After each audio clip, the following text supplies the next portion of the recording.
simila kunnafoniw kɛnɛ ka bi juma ye juillet kalo tubabu kalo ale tile 30 san 2021 aw bɛɛ lajɛlen aw ni ɲankuma kunnafoni sɛbɛnw caman bɔra bi limanaw bakurunbaw la an bɛna lajɛ kunnafoni sɛbɛnw y'u da don kunnafoni minnu na ka caya n'an bɛna an da don olu la k'olu walawala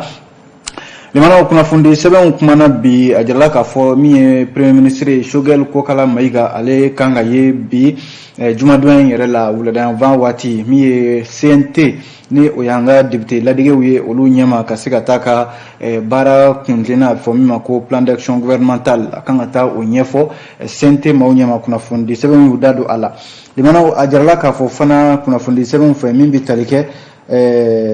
sécurité d'état o ɲɛma kɔrɔ ni o ye général Musa Jawara ye limanaw a jirala k'a fɔ ko ale fana minɛna k'ale bila sariya ka bolo kan kɛrɛnkɛrɛnnenya la Birama Ture kunnafonidila min ni ale tunna limanaw kabi janvier kalo san 2016 ale minɛna walasa a bɛ se ka ɲininka ko siratigɛ ninnu na cogo min na fo ka taa se lakɔli karamɔgɔw olu halisa limanaw olu tɛ ka segin ko boloda u y'a jira k'a fɔ ni u ka laɲiniw ma sabati u na halisa u ka laɲiniw na wulikajɔw kɛ walasa a bɛ se ka sabati cogo min na kunungo yɛrɛ u ye jɛrɛ belebeleba kɛ pavillon de sport Modibo Keita la kunnafoni sɛbɛnw y'u da don a la an bɛna an da don a la sisan ni ye jateminɛ fana kɛ M5 RFP kɔnɔna la limanaw a jiralen bɛ k'a fɔ gɛlɛya bɛ nin jɛkulu in kɔnɔna la k'a jira k'a fɔ ko min ye jɛkulu in ye dɔw bɛ yen nɔ hali n'a sɔrɔla olu jɔyɔrɔ dira olu ma gouvernement kɔnɔna la nka dɔw bɛ yen limanaw olu ma jɔyɔrɔ sɔrɔ olu ni madame Si Kayatu ninnu limanaw olu kalenkan ye ko min ye Choguel Kokala Mayiga n'a taara CNT ɲɛma bi M5 kun ye laɲini min kɛ n'o ye laɲini 10 ye ko fo o ka don gouvernement ka laɲiniw kɔnɔna la ani ni ye jateminɛ fana kɛ limanaw ni ye a fɔ minnu ma ko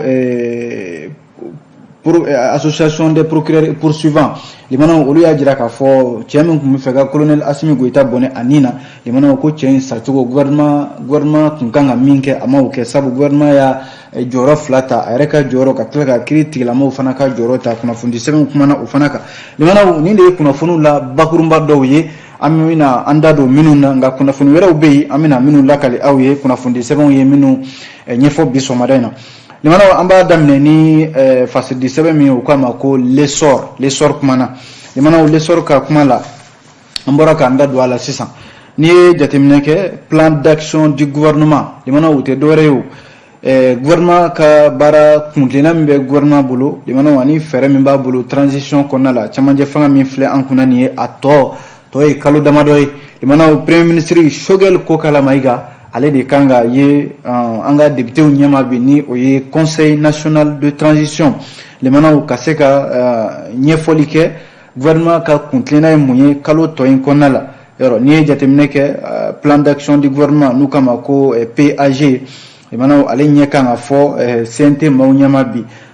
tile 52 olu o tɛmɛnen kɔ Choguel Kokala Mayiga a sugandile ka kɛ ministre ɲɛma yɛrɛ ye o la sa yani bi cɛ ko Choguel a na kɛ kunungo yɛrɛ a ye min y'a ka cabinet maaw ye a y'olu fara ɲɔgɔn kan walasa jateminɛ laban minnu bɛ gafeba in na ka se k'a ɲɛfɔ u ye walasa u bɛ se ka faamuya sɔrɔ a la cogo min na yani o bɛɛ cɛ fana ko programme d'action gouvernementale limanaw ale kun gɛrɛla conseil des ministres kɛnɛ kan juillet kalo tile 22 tɛmɛnen o yɛrɛ kɛra jamanakuntigi colonel Asimi Goïta ɲɛna limanaw o fana senfɛ communiqué min ni gouvernement y'o kɛ ni a jirala k'a fɔ limanaw ni jateminɛ kɛ sariya de don an ka jamana kɔnɔ yan sabu transition yɛrɛ bɛ ka baara kɛ ni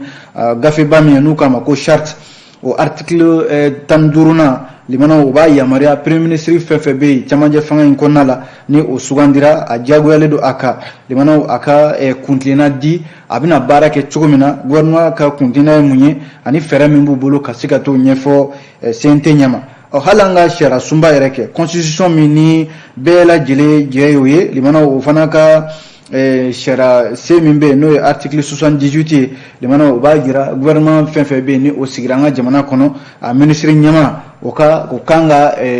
gafe labɛn limanaw gafe min ni o bɛ kɛ kuntilenna ye jamana yɛrɛ bɛ baara ni kuntilenna minnu ye wa a ka kan a ka taa ɲɛfɔ o député kelen ninnu de ɲɛma limanaw an b'o de lahalaya la bi l'essor ka fɔ la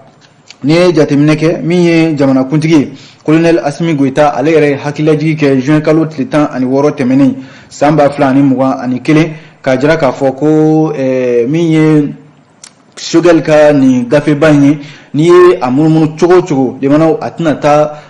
ko damadɔ kɔ baara belebeleba damadɔ bɛ yen a mana munumunu cogo cogo a tɛ taa ka olu to o bɛ tali kɛ limanaw ni jateminɛ kɛ jamana fan bɛɛ lajɛlen bɛ se ka lakana cogo min na ka fara o kan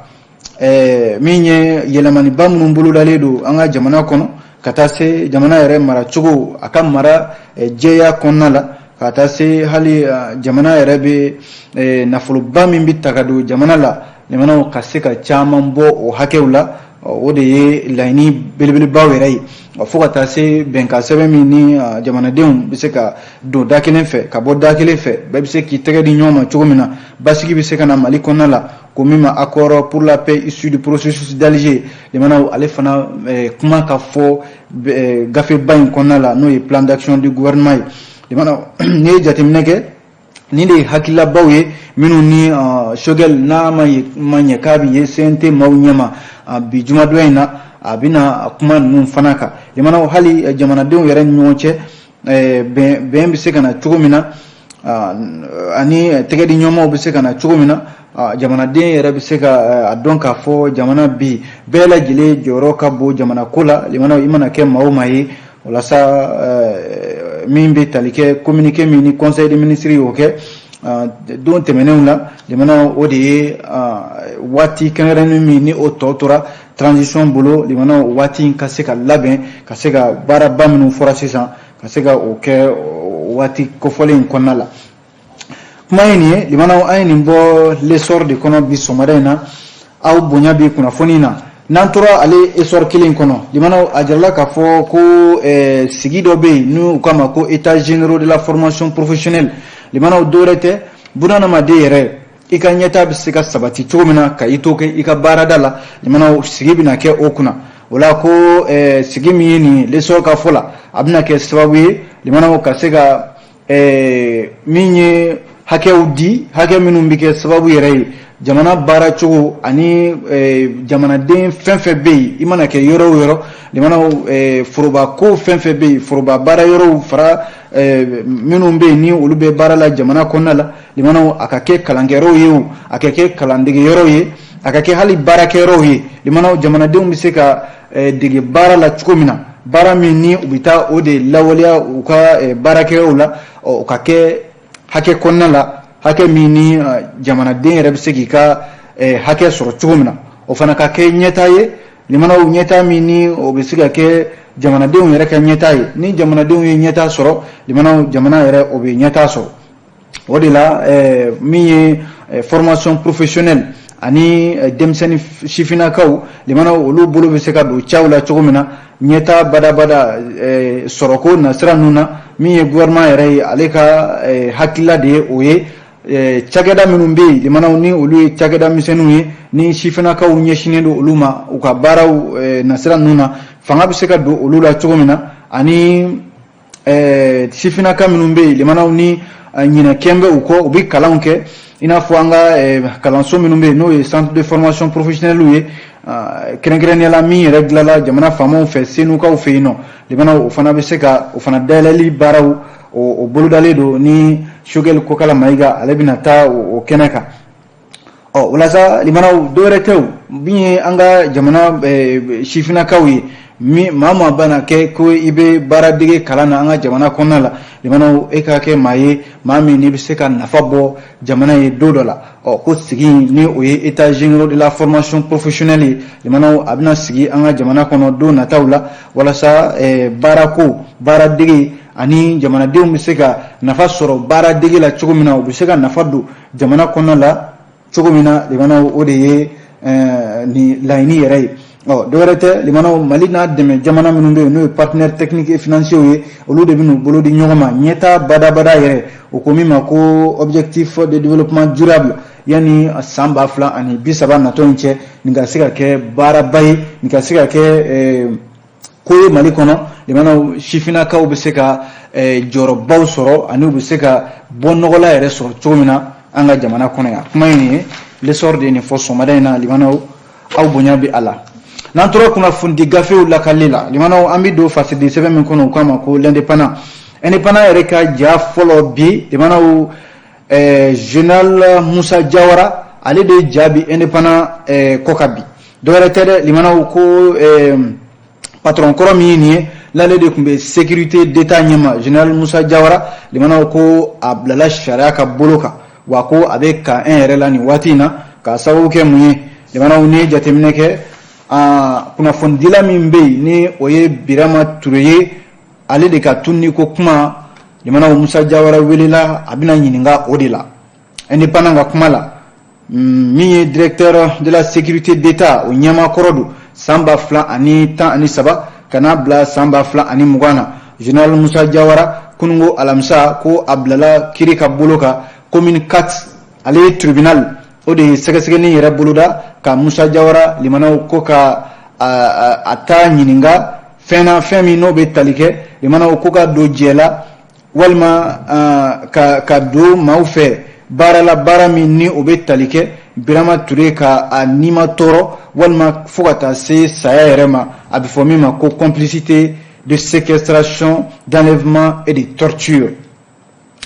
Ni ye jateminɛ kɛ min ye sécurité d'état ɲɛmakɔrɔ min ye nin limanaw ko nin na ka siɲɛ fɔlɔ ye maa ka wele ka jɔ walima maa ka wele ka albila kiri ka bolo ka limanaw Moussa Diawara général Moussa Diawara o na ka a maa fɔlɔ yɛrɛ ye wala kabi juillet kalo tile 5 tɛmɛnen hakilila jigin don indépendant y'a jira k'a fɔ ko yɔrɔ kiri Interpol maaw yɛrɛ kun wulila Karim Keita ko jamanakuntigi kɔrɔ denkɛ ka mandat d'arrêt international k'o bila a nɔfɛ walasa a fana bɛ se ka na jamana kɔnɔ k'i yɛrɛ bila kiri ka bolo kan a bɛ se ka ɲininka a dalakan na cogo min na a fɛla ye min ye ko in na a fana ka se k'o fɔ sabu a fana tɔgɔ fɔ bɛ ko in na waati caman walasa DGSE o ɲɛmakɔrɔ Moussa Diawara tigɛ kɔni kɛra ale la fɔlɔ ale bɛ kiri tigilamɔgɔw ka bolo kan indépendant ka kuma la limanaw ni jateminɛ kɛ kabi utukalo tile 18 san 2020 ko général Moussa Diawara ale kun tununa maaw la maa kun t'a yɔrɔ dɔn nka kosa in na ko a yera kɔɲɔ kɛnɛ dɔ kan n'o ye a yɛrɛ den dɔ ka kɔɲɔ ye maaw kun famana ma kosɛbɛ a yera yen nɔ donc maaw nana sɔmi k'a fɔ a bɛ jamana kɔnɔna la yan min bɛ senna nin ye limanaw yɔrɔ Moussa Diawara kun ye Ibrahim Bokar Keita jamanakuntigi kɔrɔ ka danayama belebeleba de kabi Ibrahim Bokar Keita ye fanga ta san 2013 fo kana se fanga tiɲɛni ma san 2020 maa min kun bɛ yen n'ale de kun bɛ jamana ka gundo mara yɔrɔ n'o ye sécurité d'état ye jamanakuntigi yɛrɛ ka lakanani limanaw Moussa Diawara in de kun bɛ o ɲɛma maa min mana kɛ sécurité d'état la yɔrɔ kunnafoni sɛbɛn ye indépendant ka kuma la ko Birama Ture ka tunni kunnafoni sɛbɛn yɛrɛ ye lakali min kɛ a ko siratigɛ la ko Birama Ture a minɛna de ka taa na a ye sécurité d'état la limanaw waati min na a ye kunnafoni dɔw sɛbɛn journal Le Sphinx kɔnɔna la ka ɲɛsin Karim Keita ma a waati nin ko Karim yɛrɛ kun ye $2 d'a ma o $2 in kɔfɛ a na kɛ ani Karim u ma se ka ɲɔgɔn faamu fo Karim Keita tilala ka maa wɛrɛw de ladɔnniya n'o ye sécurité d'état maaw ye limanaw olu ka se ka tɛgɛ kɛ Birama Ture la fasiri ka kuma don dɛ limanaw kabi janvier kalo tile 29 san 2016 Birama limanaw ka minɛna ka taa sécurité d'état la kunnafoni sɛbɛnw ye minnu lakali k'a fɔ a bɛ o de lahalaya la fo ka se bi la limanaw Birama ko a ma ye a kuma ma mɛn a ma ye maa fɛ o de la yɔrɔ a waati maa min tun bɛ sécurité d'état ɲɛmaaya la waati o de ye général Moussa Diawara ye Moussa Diawara in hali n'a sɔrɔla a nɔ tɛ ko la nka ale de tun bɛ cakɛda in ɲɛmaaya la n'a minɛna bi a ka se ka ɲininka ale bɛna fɛn o fɛn fɔ nin ko la limanaw o na kɛ sababu ye ka ko caman ɲɛdɔn Birama ko la bi min ɲɛ ma se ka dɔn san 5 san 6 kɔfɛ fasiridi sɛbɛn ni o ye indépendant ye limanaw a kumana kokura a ko jɛkulu min bɛ yen n'u b'an ka procureur tɔgɔ la association malienne des procureurs et poursuivants olu kumana u y'u ka nisɔngoya yira limanaw u ye nisɔngoya yira ka tɛmɛ ni sira jumɛn ye ani référence syndicale des magistrats n'u k'a ma ko RFSIMA kunungo alamisa u ye communiqué dɔ de kɛ communiqué in bɛ tali kɛ mun na limanaw ko bi faama minnu bɛ yen ni olu bɛ caman ye fanga kunna limana fama ko u be fɛ ka Afrique de do kiri tigilamaw senna ka k'u ka fanga kɛ ka tila ka fanga min bɛ kiri tigilamaw bolo kiri tigilamaw dun olu ni maa si tɛ ɲɔgɔn u si se ferekelen tɛ ɲɔgɔn na n'i ye jateminɛ kɛ fanga yɛrɛ taabolo la kiri tigilamaw olu b'u ka kiri tigɛ maa da t'a la a ka d'u ye cogo min na u b'a kɛ ten nka a bɛ kɛ ni sariya ye nka min kɛra kɔsa in na ni o ye cɛ dɔ ye limanaw a tun bɛ fɛ ka colonel Asimi Goita jamanakuntigi ka ale bɔnɛ a nin na cɛ in limanaw yɔrɔ a minɛna ka b'a minɛna faamaw fɛ a ma bila sariya yɛrɛ ka bolo kan o la sa association des procureurs et poursuivants AMPP ani référence syndicale des magistrats RFSIMA olu y'a jira u ka bataki in kɔnɔ communiqué min ni u y'a lase kunungo yɛrɛ k'a fɔ ko damatɛmɛ do bi fanga ka i da don kiri ka ko la k'a sɔrɔ dun kiri dun maa man k'i da don a la wa hali cɛ in yɛrɛ a sale min kɛra nin ye limanaw ko fɛn bɛnta tɛ bi k'a fɔ de cɛ in a n'i ma tɔɔrɔ la fo ka taa a fa nin cogoya la a mana kɛ facogo o facogo ye limanaw nin kiri tigilama ninnu y'a jira k'a fɔ a sacogo ma bɛn olu ma hali n'a tun bɛ sasa limanaw a kun ka di a ko ɲɛ bɛɛ lajɛlen kun ka ta k'a bila an ka kiri tigilamaw olu ka bolo kan maa min minɛna ka ban a fɔra ko ale de tun bɛ fɛ ka jamanakuntigi bɔnɛ a nin na tɛgɛ kɛra la ka ban a dɔnna maa min don a ka bila kiri tigilamaw olu ka bolo kan min ye association malienne des procureurs et poursuivants ye u ko o de ye majɛ kɛ wa ko u jiginna maa la u jiginna procureur la jamana procureur minnu bɛ yen limanaw ni olu tun man ka u yɛrɛ to fiyewu fanga bolo ka sira d'u ma sira min ni o tɛ fanga ka baara ye ka u yɛrɛ k'u hakilila yɛlɛma ka taa n'a ye sira wɛrɛ fɛ u kun kan ka u puruti cogo bɛɛ la ka nin maa kofɔlen in limanaw k'a minɛ k'a bila sariya ka bolo kan nka o ma se ka kɛ limanaw nka cɛ in a nana fatu nin cogoya la AMPP ani RFSIMA ma u y'a jira k'a fɔ ko in kɔni a ma bɛn olu ma sabu a bɛna fɔ u ye u ka baara kɛ fanga y'a ka baara kɛ ka tila ka u jɔ kiri tigilamaw ka baara la o dun tɛ fɛn bɛɛ ta ye nka u ye foli di kɛrɛnkɛrɛnnenya la commission nationale des droits de l'homme CNDH ani bolofara min bɛ MINUSMA kɔnɔna la n'o ɲɛsinnen don adamadenya hakɛ lafasali ma olu minnu bɛ yen ni olu y'u jɔ u jɔyɔrɔ la ko ka tiɲɛ bɛɛ lajɛlen da nin ko in kan kuma in nin ye dɛ limanaw an ye nin bɔ indépendant de kɔnɔ bi sɔgɔmada in na aw bonya bɛ ni kunnafoni la n'an bɔra indépendant kɔnɔ an bɛ don les échos kɔnɔ les échos ale kumana limanaw écho y'a jira k'a fɔ dɔnkilidala min bɛ yen seko ani dɔnko siratigɛ la limanaw n'ale de ye farafinna yanga diɲɛ ɲɛfɛ limanaw ala ma hinɛna Mori Kante la yɔrɔ Mori Kante ala ka wele sera ma a bɛ san 1 bɔ sisan ko nka Mori Kante limanaw a taara ka tiɲɛ min to a ka denbaya bolo limanaw ko san 1 kɔfɛ k'a bɛna fɔ tiɲɛ in a denw a n'a a musow ɲɛ tɛ tiɲɛ in a tilali la fasiri ka kuma la limanaw ni ye jateminɛ kɛ tiɲɛ ninnu na sow b'a la min ye a ka banki karitiw olu b'a la ka taa se fɔlifɛn minɛnw ma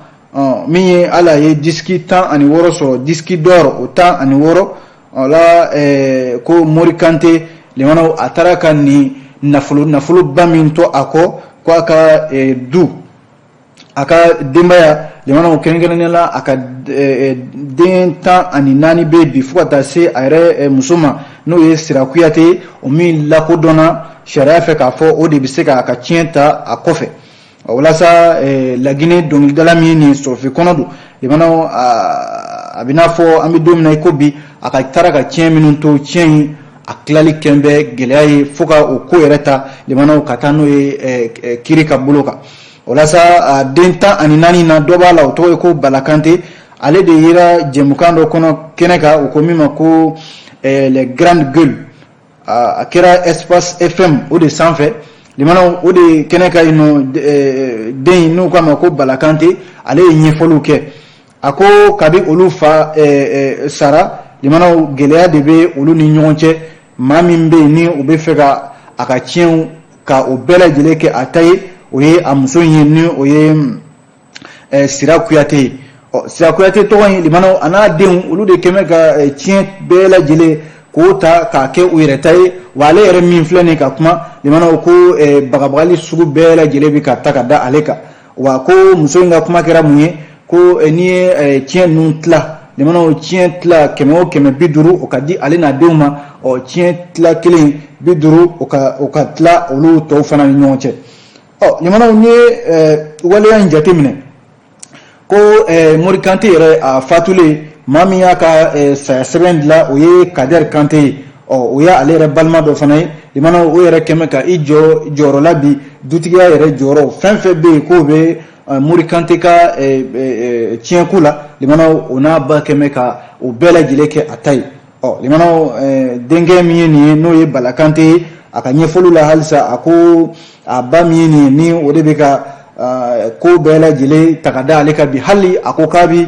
a fa ka dɔnkili dɔw bɛ yen k'a bɛ segin o kan ka o dilan walasa maaw bɛ se ka hakili jigin a fa la cogo min na limana ko ba in ko n'a ye dɔnkili da a kan ka hakɛ sara n'o ye droit d'auteur ye k'o di a fa ma wa o bɛ o droit d'auteur limana o na ta ka bila fa ka tiɲɛ la tiɲɛ min yɛrɛ n'o na mara yen nɔ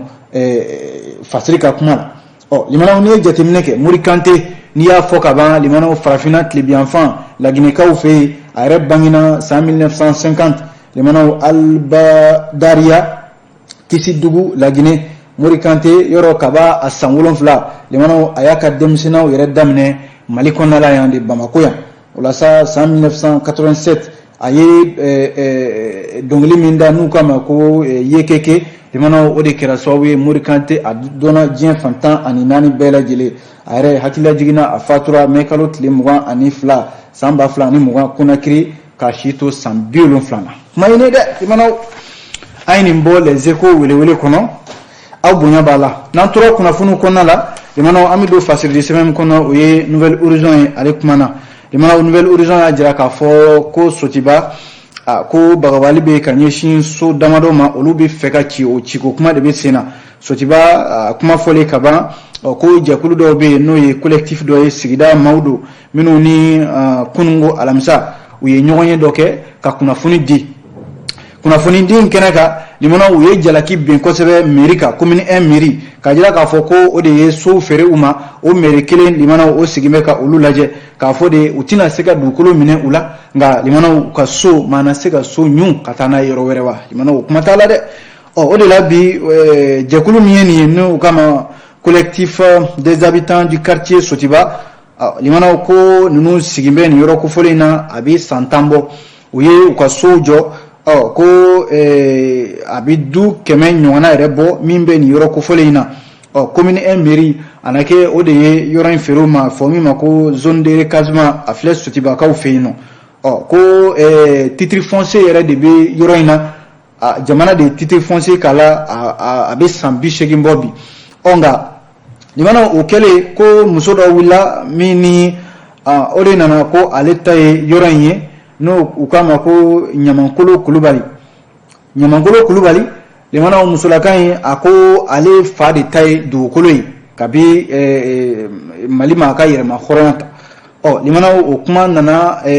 cari fo muso in yɛrɛ a ye ko in ta ka taa n'a ye commune 1 tribunal la commune 1 tribunal de ye tiɲɛ di muso in ma kuma in nana sama fo bi kuma min bɛ sen na o de ye k'a fɔ ko ka so ninnu ko ka a ci ka bɔ yen o la sa kunungo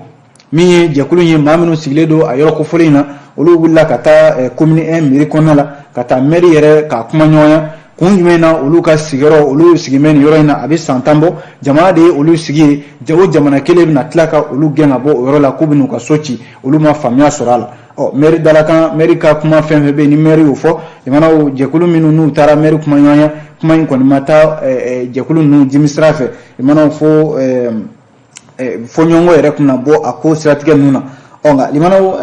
ko min bɛ senna bi o de ye nin ye ka jira k'a fɔ jamana bɛ yɔrɔ di limanaw ka tila k'a fɔ ko u bɛ tila ka o ci tuguni sigibaw u ma o de faamuya kuma in nin dɛ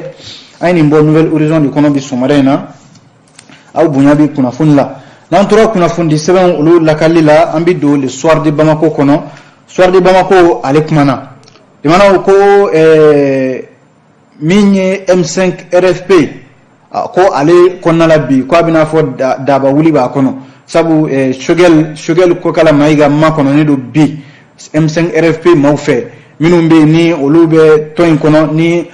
minnu ma jɔyɔrɔ sɔrɔ gouvernement la limanaw caman be bi ina fɔ madame Sika Tuso yɛrɛ yɔrɔ ale de ye M5 ɲɛmaa ye kabi Shogel Kokala Maiga a taara a kɛra premier ministre yɔrɔ Shogel yana ka taa limanaw laɲini 10 de tun bɛ M5 RFP bolo laɲini 10 ninnu na Shogel yɛrɛ kun dalakan ye ko ka laɲini 10 ninnu ko ka a labato wa ko ka a bɔ a sira ma Shogel dun kɛra premier ministre ye bi limanaw M5 fana kalenkan ye laɲini 10 ninnu a ka bɔ a sira ma n'o tɛ Shogel makɔnɔnen bi CNT maaw ɲɛma a bɛna taa a ka baara kuntina min di ɲɛfɔ CNT maaw ɲɛma n'o ye plan d'action gouvernemental ye ko Shogel ka jija o plan d'action in kɔnɔ laɲini 10 in a ka ye a kɔnɔ n'o tɛ limanaw ko M5 maaw a farafarali o na kɛ nin kɔfɛ yani o dun cɛ limanaw ko madame Sika Tuso ale yɛrɛ kun dimina kosɛbɛ k'a fɔ ko M5 RFP kɔnɔna la waleya dɔw bɛ ka k'a kɔnɔ e ye ɲɛmaa ye nka fɛn fɛn bɛ kɛ M5 kɔnɔ a tɛ sari la e kɔni ta ye e ye forokolangolo de ye ten i jɔlen do ten fɛn bɛ fɔ i ɲɛna fɛn bɛ kɛ i ɲɛna nka i da t'a la a ko ale tɛ se ka jɛn n'o ye fo a yɛrɛ ye i fosi ka bɔ ɲɛmaaya la kunnafoni sɛbɛn in n'o ye Soir de Bamako ye u ko k'olu y'a wele k'a ɲininka a ma sɔn ka jaabiba di nka u ko u sigilen do ka Shogel Kokala Maiga de kɔnɔ bi limanaw ko in n'a nana tɛmɛ nin cogoya la ko maaw bɛna M5 RFP bɛna tila maa damadɔ ye maa fɔlɔ olu na kɛ maaw ye maa minnu ni olu ni Shogel Kokala Maiga bɛ ɲɔgɔn fɛ minnu ye garijɛgɛ yɛrɛ sɔrɔ ka don gouvernement kɔnɔ olu na maakɔrɔ minnu tora M5 kɔnɔ olu na olu kɛlɛ maa filanan o na kɛ M5 mɔgɔw ye minnu ni olu na jalaki bɛn colonel minnu bɛ jamana kuntigiya la bi maa sabanan limanaw o na kɛ maaw ye maa minnu ni olu na kɛ M5 kɔnɔ nka u ni Shogel limanaw k'u tɛna ji kɛ ɲɔgɔn tɛgɛ o ye ko wɛrɛ daminɛnen ye tuguni nka limanaw dɔw yɛrɛ kumakan kɛra mun ye ko bɛnkan si tɛ olu ni finitigiw cɛ k'a fɔ de an y'an bolonɔ bila sɛbɛn na an ka baara kɛ tan M5 ni finitigiw ma o si bolonɔ bila u kɔni ye kumaw fɔ ten kumaw fɔra bɛɛ wulila ka taa ni sen fila ye nka k'a fɔ de ko bɛnkan sɛbɛn tɛmɛna olu ni finitigiw cɛ an ka fanga taa nin fɛ an ka taa n'a ye tan limanaw ko o ma kɛ o bolonɔ ma bila u ni finitigiw cɛ limanaw ma lasɔminen o ye suba ye dɛ kuma ye nin ye an ye nin bɔ fasidi sɛbɛn min kɔnɔ o k'a ma ko le Soir de Bamako waati yɛrɛ sera ka ban limanaw e ko an ti kunnafoni jɔnya an sera ka min lakali aw ye bi jumadɔ in na o ye nin ye k'aw bɛɛ lajɛlen fo k'aw waleɲuman dɔn an b'a fɔ a k'an bɛn a ɲɔgɔnna wɛrɛ ma